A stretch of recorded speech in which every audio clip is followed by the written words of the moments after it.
Bismillahirrahmanirrahim. Guys, kalau apa yang kita nakkan dalam kehidupan kita dan kita telah berusaha tetapi kita belum dapat lagi,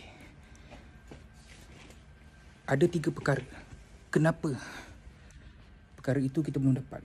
Kenapa apa yang kita usahakan itu belum berjaya? Ada 3 perkara. Yang pertama adalah mungkin apa yang kita buat itu, apa yang kita usahakan itu, ini sesuatu yang tak lengkap ataupun perkara yang salah yang kita buat. Kita sepatutnya buat 10 benda tetapi kita cuma buat 3 ataupun 4 saja. So memang tak menjadilah. Okey, usaha kita separuh saja. Yang keduanya adalah kita buat tu memang benda yang tak betul.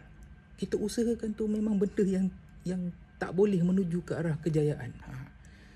Kita nak mendapatkan kejayaan cemerlang dalam peperiksaan, khususnya student-student SPM sekarang ni, insya-Allah. Tetapi anda tak nak baca buku. Anda mengharapkan sahaja apa yang anda dah belajar dekat kelas itu akan masuk ke dalam minda anda dan anda boleh luahkan. Usaha tak ada.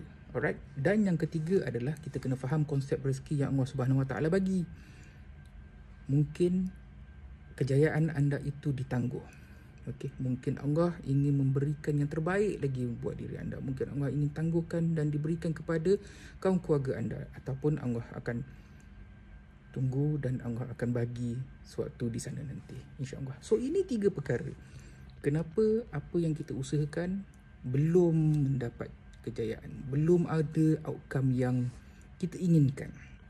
So kita reflect balik, jangan kita marah-marah sangat, jangan kita putus asa. Sekiranya apa yang kita inginkan itu belum dapat. Okey, reflect balik.